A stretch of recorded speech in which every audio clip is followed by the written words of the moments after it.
मेरे प्यारे बच्चों, आज हम पुनः आपको अंग्रेजी की एक नवीन सिलेबस के साथ हाजिर हुए हैं। वह सिलेबस है narration, direct and indirect speech. ठीक है, उस ये जो नरेशन है, इस नरेशन का हम आज आप लोगों के लिए एकदम जीरो से, मतलब एकदम शुरू से एक्सप्लेन करते हुए, डिफिनेशन से पूरे नियम को विस्तृत तरीके से आज से प्रारंभ कर रहे हैं। तो देखिए, आज का जो टॉपिक है एकदम शुरुआत से ही आप देख सकते हैं, हमने यहां प्रकट किया है। क्या है? डायरेक्ट एंड इनडायरेक्ट स्पीच, अर्थात हिंदी में प्रत्यक्ष और अप्रत्यक्ष कथन। हिंदी में प्रत्यक्ष और अप्रत्यक्ष कथन करते हैं। तो थोड़ी सी बातें हैं। अंग्रेजी भाषा में किसी भी वक्ता द्वारा, वक्ता यानी बोलने वाला, वो तुम भी हो सकते हो, हम भी हो सकते हैं, सामने वाला कोई तीसरा भी हो सकता है। तो किसी वक्ता द्वारा कही गई बात को हम दो प्रकार से व्यक्त कर सकते हैं। कितने प्रकार से? दो प्रकार से व्यक्त कर सकते हैं, जिसमें पहला है क्या? डायरेक्ट स्पीच यानी प्रत्यक्ष कथन। डायरेक्ट स्पीच क्या है? जब वक्ता के कथन को ज्यों का त्यों उसी के शब्दों में व्यक्त किया जाए या बतलाया जाए तो उसे हम डायरेक्ट स्पीच कहते हैं। क्या कहते हैं? डायरेक्ट स्पीच कहते हैं। एग्जाम्पल में देख सकते हैं, राम सेड, इसके बाद कॉमा, डबल इन्वर्टेड कॉमा के अंदर आता है I am very busy now, full stop लगा के डबल इन्वर्टेड कॉमा क्लोज कर देंगे।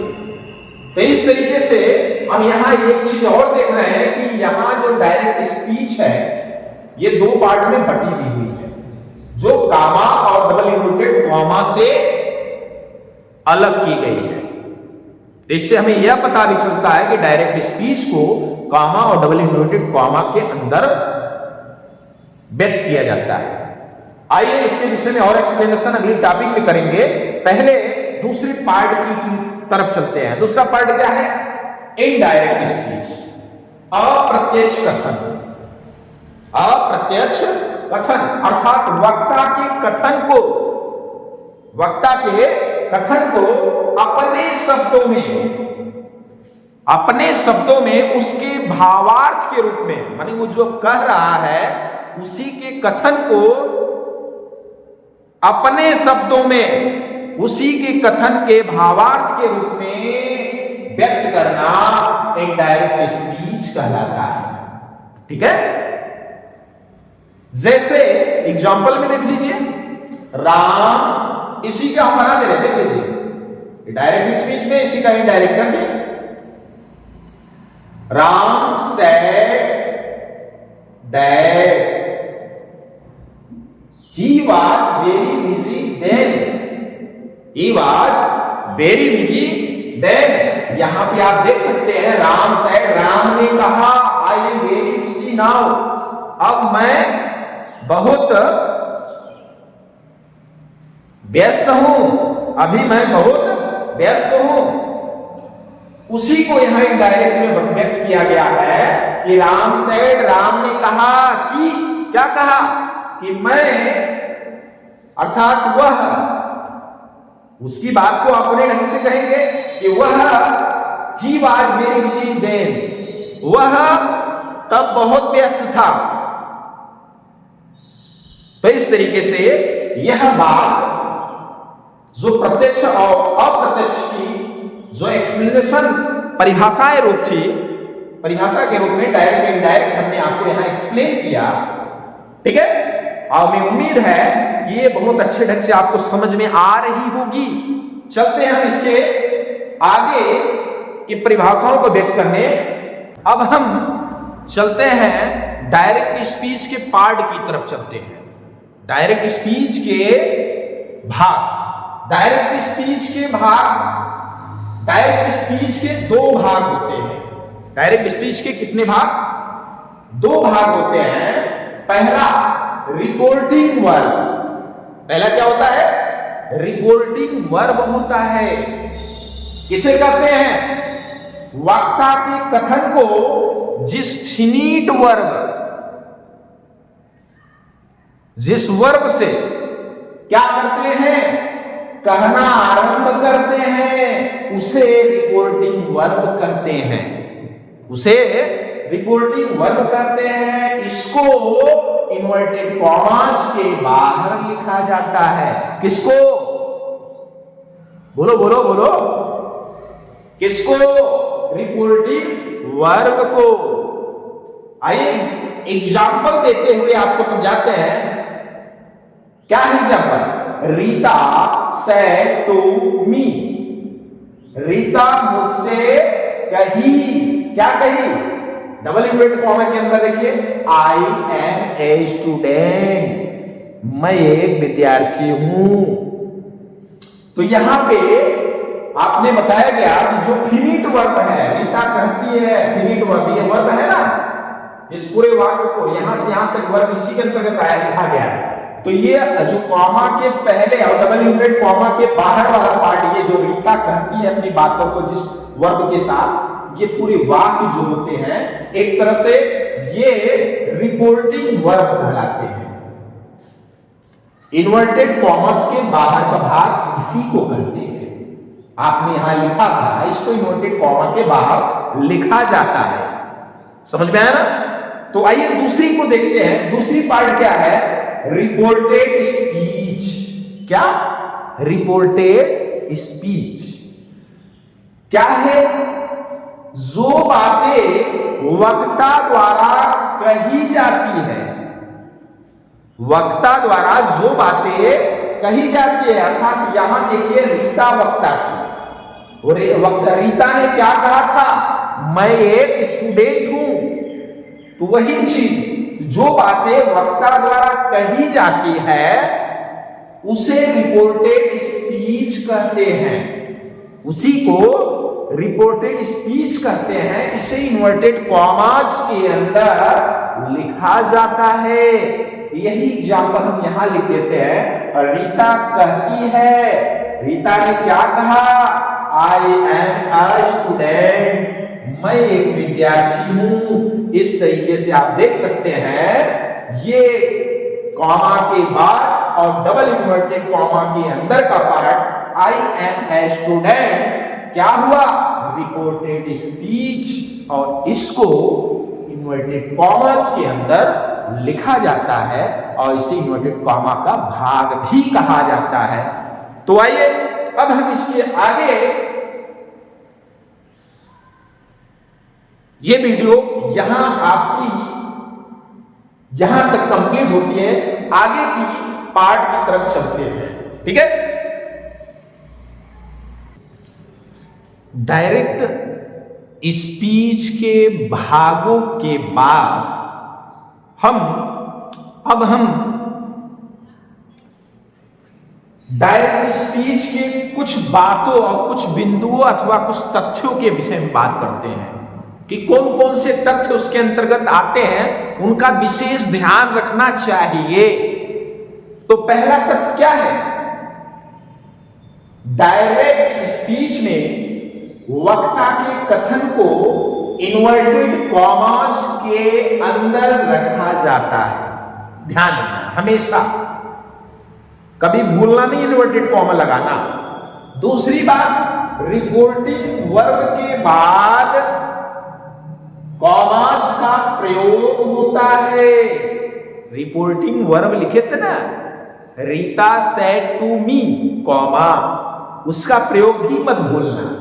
ठीक है, कॉमर्स का प्रयोग होता है। तीसरी बात, इन्वर्टेड कॉमर्स के अंदर का पहला अक्षर, प्रथम अक्षर सदैव ध्यान रखना कैपिटल लेटर से लिखा जाता है।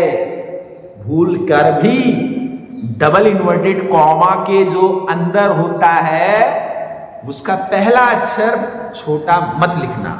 तो ये रही ये बातें जो डायरेक्ट स्पीच के थी। अब हम जो बेसिक चीजें थे अभी हमने आपको व्यक्त कर डाला, अब हम चलते हैं डायरेक्ट से इनडायरेक्ट स्पीच में बदलने के कुछ सामान्य नियम को व्यक्त कर देते हैं, फिर विशेष नियम को एक्सप्लेन करते करते आपको ये पूरा direct speech video by video part 1 part 2 करते करते समाप्त करवा देंगे। ठीक है, तो आइए देखते हैं कुछ सामान्य नियम। पहला, आपको हेडिंग भी ऐसे डाल दिया गया है, आप डालिएगा कि डायरेक्ट स्पीच से इनडायरेक्ट स्पीच में बदलने के सामान्य नियम है कि नहीं। आइए पहला देखते हैं क्या है, इनडायरेक्ट स्पीच।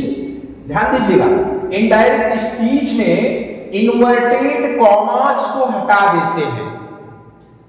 जब डायरेक्ट से इनडायरेक्ट बदले तो जो कॉमा और इन्वर्टेड कॉमा है, डबल इन्वर्टेड कॉमा, उसको हम हटा देंगे।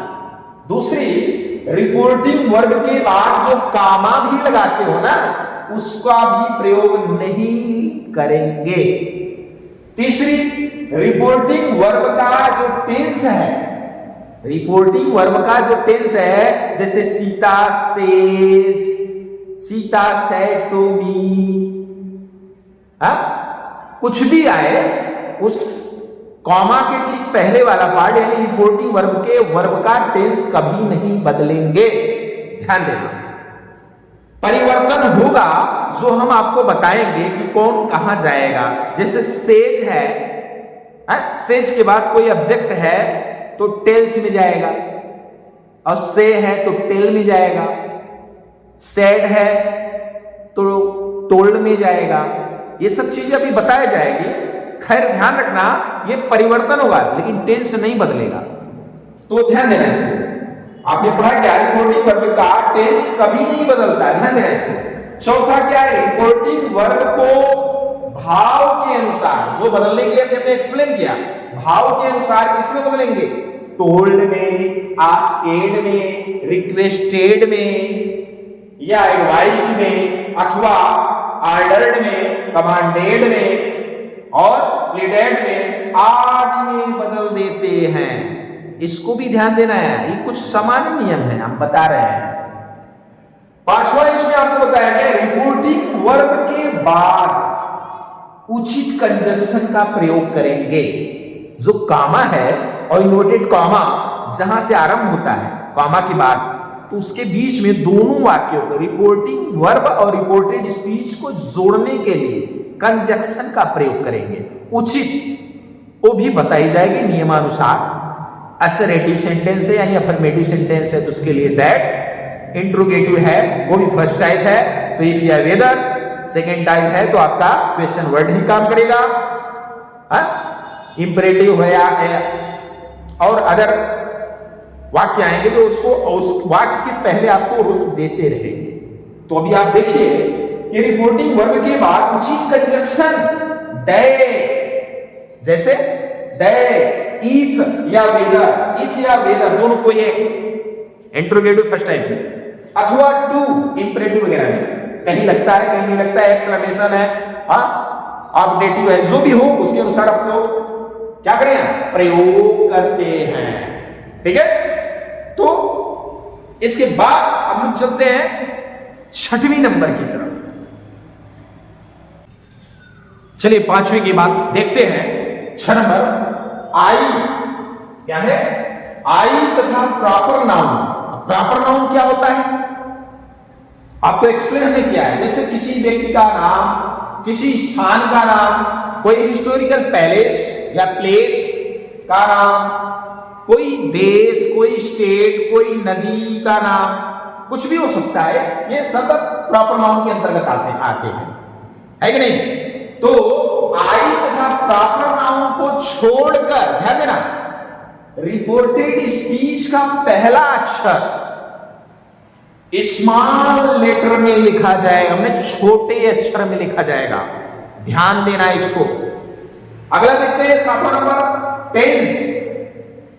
टेंस यानी काल, प्रोनाउंस यानी सर्वनाम, और समय अथवा स्थिति की निकटता सूचक शब्दों में परिवर्तन भी किया जाता है। ध्यान देना, वाक्य में टेंस भी बदला जाएगा, पर्सन्स भी बदले जाएंगे यानी प्रोनाउंस भी बदले जाएंगे, और निकटता सूचक शब्दों को दूरी में भी प्रकट करने के लिए परिवर्तित किया जाएगा। तो इसको भी ध्यान देना है। तो इस तरीके से हमने अभी आपको 7 डायरेक्ट से इनडायरेक्ट स्पीच में परिवर्तन के सामान्य नियम, छोटी छोटी बातें जिसको कह सकते हो, हमने बतलाई।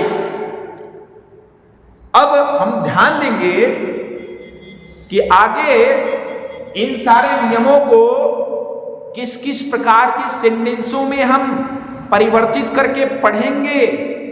तो उन सेंटेंसों को देख लेते हैं, उसके बाद हम इस डायरेक्ट से इनडायरेक्ट स्पीच के में परिवर्तन के जो नियम हैं उसके विशेष नियम को अलग अलग विस्तार से पढ़ेंगे। आइए देखते हैं क्या है सेंटेंस। सेंटेंसेस जो है उसके प्रकार देख लेते हैं, जो हम इस नरेशन को यानी स्पीच को पढ़ेंगे, जिसके अंतर्गत सेंटेंस के प्रकार। अर्थ की दृष्टि से सेंटेंस को 5 प्रकार के भागों में बांटा जा सकता है या 5 प्रकार में बांटा जा सकता है। कितने प्रकार में? 5। पहला क्या है? असर्टिव। पहला असर्टिव सेंटेंस, ध्यान देना, जिसके अंतर्गत अफर्मेटिव और निगेटिव दोनों आएगा। ध्यान देना, असर्टिव में दोनों। और दूसरा है इंट्रोगेटिव सेंटेंस, जिसमें फर्स्ट टाइप और सेकेंड टाइप दोनों आता है। फर्स्ट टाइप यानी यस या नो टाइप, जिसकी शुरुआत helping verb is am are was were से प्रारंभ होती है, उसके जवाब या आंसर यस या नो से दे सकते हैं। और सेकेंड टाइप ये कि जो क्वेश्चन वर्ड जो बीच में आते हैं, कब, कहा, क्यों, कैसे, वो सेकेंड टाइप होता है। तो इसके अंतर्गत दोनों इंट्रोगेटिव के अंतर्गत पढ़ेंगे। तीसरा क्या है? Imperative sentence. इंपरेटिव में आपको ध्यान देना है ऑर्डर, रिक्वेस्ट, एडवाइस, इस तरीके वाले टॉपिक्स आपको इसमें पढ़ने हैं। ऑप्टेटिव सेंटेंस भी आगे जो 4 नंबर है ऑप्टेटिव सेंटेंस के अंतर्गत पढ़ेंगे। और लास्ट में आपको 5वां जो टाइप्स पढ़ना है वो है क्या? Exclamatory sentence. तो इस तरीके से ये 5 सेंटेंस के अंतर्गत आप सभी टोटल इंटर तक के नरेशन आप समाप्त करने वाले हैं। तो ध्यान रखिए, इस नरेशन को हम विस्तृत ढंग से आपको पढ़ाने वाले हैं, जिसमें इंटर तक के बच्चे अगर पढ़ लेते हैं तो हाई स्कूल वाले तो उनके लिए तो सब ये सब 0 हो जाएगी। हलवा अगर ये पढ़ लेते हैं तो उनके लिए एकदम हलवा हो जाएगा। बस स्पून लगाइए, चम्मच लगाइए, गटक जाइए, है कि नहीं? तो आज हम यह वीडियो समाप्त करते हैं। अब हम नई वीडियो में, ध्यान रखना, डायरेक्ट से इनडायरेक्ट स्पीच में बदलने के विशेष नियम को, जैसे टेंस में परिवर्तन, पर्सन में परिवर्तन, निकटता सूचक शब्दों को दूरी में प्रकट या परिवर्तित करने वाले सूचक शब्दों या नियमों में जो भी परिवर्तन होता है, उनको हम अलग अलग वीडियो में देखेंगे। तो इस वीडियो में आज के लिए बस इतना ही। फिर मिलते हैं विस्तार से और पूरे इस टॉपिक के साथ अगले वीडियो में। तब तक के लिए जय हिंद।